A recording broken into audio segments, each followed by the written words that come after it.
morning, students. This is the fifth part of this chapter, the French Revolution, and we already completed till the Reign of Terror. Now we are starting with a directory rules of France. The fall of Jacobean government allowed the wealthier middle classes to the seize power. जो भी अब Jacobian government थी वो fall हो गई थी, हट गई थी, और इसके हटने से क्या हुआ था कि जो वेल्दियर और मिडिल क्लास के लोग थे, to the wealthier middle classes to seize power, मतलब कि उनकी भी सारी पावर्स ख़त्म हो गई थी, सीज हो गई थी, बंद हो गई थी। जो भी प्रिविलेजेस हाई क्लासेस या वेल्दियर पीपल को, यानी कि एरिस्टोक्रेटिक पीपल को मिलते थे। A new constitution was introduced which denied to vote a non propertied sections of society. अब न्यू कॉन्स्टिट्यूशन में इंट्रोड्यूस करा गया था कि introduce which denied the vote to non propertied section, में उसमें डिनाई कर दिया था कि जो नॉन प्रॉपर्टीड मतलब जिनके पास प्रॉपर्टी यानी लैंड नहीं होगी, लैंडलेस लोगों को वोट नहीं देने दिया जाएगा। It provided for 2 elected legislative council. किसके लिए प्रोवाइड करा गया है? 2 लेजिस्लेटिव काउंसिल्स जो थी उनके लिए। Then These then appointed a directory and executive made up 5 members. तो किससे बना गया था? कितने मेंबर्स थे एग्जीक्यूटिव इसमें? 5 members. This was meant as safeguard against the concentration of power. इसका मतलब था कि वो अपने को जो पावर थी उसके अगेंस्ट में सेव कर रहे थे in a one-man executive as under Jacobians. However, the directors often clashed with the legislative councils. पर कभी कभार ऐसा होता था कि डायरेक्टर्स जो थे वो किसके साथ क्लैश हो जाते थे? लेजिस्लेटिव काउंसिल्स के साथ, who then sought to dismiss them, और उसलिए उन्हें डिसमिस कर दिया जाता था। Dismiss them. These then appointed a directory and executive made up of 5 members. इसलिए एक 5 मेंबर्स की डायरेक्टरी बनी थी, और फिर वो डायरेक्टरी किसके साथ क्लैश हो जाती थी? एग्जीक्यूटिव मेंबर्स के साथ, जिससे उनको डिसमिस कर दिया जाता था। The political instability of the directory paved the way for the rise of military dictator Napoleon Bonaparte. इससे क्या हुआ था? क्योंकि ये जो सिस्टम नया आया था ये सारा फॉल हो गया था, इसलिए अब जो था वापस डिक्टेटर, पहले मोनार्ची थी, वो मोनार्ची से रिपब्लिक की तरफ आए, लेकिन क्योंकि वो भी फॉल हो गया तो कौन सी गवर्नमेंट स्टार्ट हुई है भाई? डिक्टेटरशिप। डिक्टेटरशिप में ये होता है कि मिलिट्री गवर्नमेंट में, जो मिलिट्री में जो पावर में होता है वो सारी गवर्नमेंट को संभाल लेता है। तो कौन इनका हेड बन गया था? Napoleon Bonaparte. Though all of these changes in the form of government, the ideals of freedom, of equality before the law, of fraternity remained imprising ideals that motivated political movements in France and rest of the Europe during the following country. Yes, this was meant that the safeguard directive 5 member से बनी थी, ये हमने सारा भी discuss किया है वो था। दो all changes in the form of government, जो भी गवर्नमेंट के फॉर्म में चेंजेस आते थे, the ideals of freedom, of equality before the law. क्या क्या चेंजेस थे? जैसे कि फ्रीडम कि सबको इक्वालिटी, लिबर्टी मिलेगी, फ्रीडम होगा, सब इक्वल है in the eyes of laws, and fraternity remained inspiring ideals that motivated political movements in France. इस सब से क्या हुआ था कि लोगों में एक मोटिवेशन आया था, लोग इंस्पायर हुए थे कि वो कुछ कर सकते हैं, दे आर ऑल्सो पावरफुल। तो इसलिए वहाँ पे इस समय कुछ पॉलिटिकल मूवमेंट्स हुए थे फ्रांस में, and the rest of the Europe during the following century, और कुछ यूरोप के पार्ट्स में। Now we are starting with 4th part, that is the did women have a revolution? क्या वुमेन के लिए भी कोई रेवोल्यूशन हुआ था, या वुमेन्स का उस समय क्या स्टेटस था? We are going to discuss about womens in this. We can see this image, Parisian women on their way of Versailles, कि लोग कैसे, जो वुमेन्स हैं वो पर्शिया से वर्सालिस की तरफ मूव कर रही हैं। This print is one of the main pictorial representation of events of 5 October 1789 when women marched to Versailles and brought the king back them to Paris. किस लिए जा रही हैं ये सब इकट्ठे होके, मार्च होके, कि मार्च कर रही हैं मतलब पैदल जा रही हैं। किस लिए जा रही हैं? क्योंकि ये जो वहाँ का किंग है उसको वापस पेरिस से लाना चाहती है। From the very beginning, women were active participants in the events which brought about so many important changes in the French society. Starting से ही जो वुमेन थी वो बहुत एक्टिव पार्टिसिपेंट थी सोसाइटी में. ऐसा नहीं था कि उनका कोई रोल नहीं था. दे played a very important role in the French society. They hoped that their involvement would persuade the revolutionary government to introduce measures to improve their lives. और वो किस होप में थी, किस वर्क में अपना इन्वॉल्वमेंट देती थी, ये कि वहाँ के पे जो रेवोल्यूशनरी चेंजेस हो रही हैं या जो भी गवर्नमेंट की वजह से चेंजेस आ रहे हैं वो उनके साथ उनकी जो लिविंग स्टेटस है, जो लिविंग स्टैंडर्ड है वो इम्प्रूव होता जाए. Most women of the third estate had to work for a living. ज़्यादातर थर्ड स्टेट की जो भी वुमेन होती थी उनको अपने लिविंग के लिए, मतलब कि सर्वाइवल के लिए काम करना पड़ता था. They worked as seamstress or laundries, sold flowers, fruits and vegetables at the market, or were employed as domestic servants in the houses of prosperous people.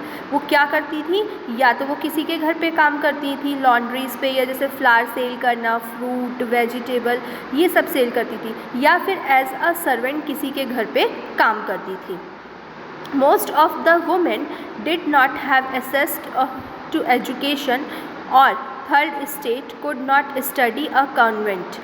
उस समय ऐसा था कि जो थर्ड स्टेट की वुमेन्स होती थी उनके लिए ना एजुकेशन थी ना जॉब के लिए ट्रेनिंग थी. ओनली डॉटर्स ऑफ नोबल और वेल्दियर मेंबर्स, जो नोबल फैमिली की डॉटर्स होती थी और वेल्दी फैमिली की, एरिस्टोक्रेटिक या रिच फैमिली की, उनको ही अलाउ होता था कॉन्वेंट स्कूल में पढ़ना. किसको, थर्ड स्टेट के जो कुछ लोग होते थे एरिस्टोक्रेटिक होते थे उनकी डॉटर्स के लिए. They could study at convent after which their families arranged a marriage for them. और उसके बाद उन्हें उनकी मैरिज करनी होती थी. Working women had also to care for their families. जो वर्किंग वुमेन होती थी अपने घर के लिए अर्न करती थी, उनको अर्निंग करने के साथ काम भी करना पड़ता था. That is cook, fetch water, weigh up for bread and look after the children.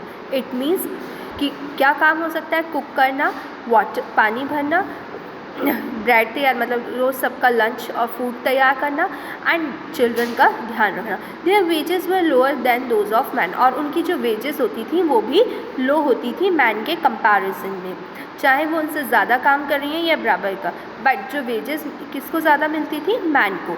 In order to discuss and voice their interest women started their own club, political club and newspaper. और क्योंकि उनको खुद के लिए अपने लिए raise voice करनी थी, रेवोल्यूशन करना था, इस चीज़ के अगेंस्ट जाना था, इसलिए उन्हें एक पॉलिटिकल ग्रुप फॉर्म करा. About 60 women's club came up in different French cities. और about 60 मतलब 60 women clubs थे फ्रेंच के different cities में. The Society of Revolutionary and Republican Women was the most famous of them. और एक society थी, society of revolutionary and republican women, ये सबसे फेमस सोसाइटी थी वहाँ की. One of their main demands was women enjoy the same political rights as men. और उनका डिमांड ये था कि वुमेन भी सेम राइट्स एंजॉय करेंगी, सेम राइट्स उन्हें मिलेंगे जो मैन को हैं. Women are disappointed that the Constitution of 1791 reduced them to passive citizen. पर वुमेन इस चीज़ से डिसअपॉइंट हो गई थी कि जो 1791 का कॉन्स्टिट्यूशन था उसमें पैसिव सिटीजन्स को रिड्यूस कर दिया था. पैसिव सिटीजन्स मतलब जो या तो टैक्स पे नहीं करते थे या फिर जो अपनी जो वेजेस होती थी 3 मंथ्स की वेजेस को एज अ टैक्स नहीं दे देते थे, वो लोग passive citizens. They demanded the right to vote. तो उन्हें क्या वो डिमांड की, right to vote. To be elected to assembly and hold political office. कहाँ पे, असेंबली के सामने और पॉलिटिकल ऑफिस में. Only then they felt would their interest be representative in the new government. और फिर गवर्नमेंट को फील हुआ कि नाउ वुमेन भी इंटरेस्टेड है गवर्नमेंट में. In the early years the revolutionary government did not introduce law that help to improve the lifes of women. इस revolution से पहले कोई भी ऐसा लॉ नहीं था जो ये बताता था कि भाई वुमेंस की भी जो लाइफ है उसको इम्प्रूव करा जाए या उनकी लाइफ को इम्प्रूव करने के लिए कोई हेल्प या पॉलिसी हो। Together with the creation of state schools, schooling was made compulsory for the girls. अब क्योंकि उनकी अपनी सोसाइटी बन गई थी तो उनने स्टेट स्कूल्स बनाए वुमेन ने, और हर गर्ल के लिए एजुकेशन कंपलसरी कर दी। Their fathers could no longer force them into marriage against their will. और अब उनके फादर को भी ये राइट नहीं था कि वो उनकी इच्छा के, उनके विश के या विल के अकॉर्डिंग उनके मैरिज कर दें। वो उनकी मैरिज जब ही कर सकते थे जब उनकी इच्छा होगी। Marriage was made into a contract entered into freely and registered under civil law. और मैरिज भी अब पहले की तरह नहीं बल्कि कॉन्ट्रैक्ट या रजिस्टर्ड लॉ में ही की जा सकती थी। Divorce was made legal and could be applied for both man and women. Divorce भी अब लीगल कर दिया गया था, जो कि ना वुमेन और मैन के लिए अलग अलग नहीं, दोनों के लिए होता था और लीगल होता था।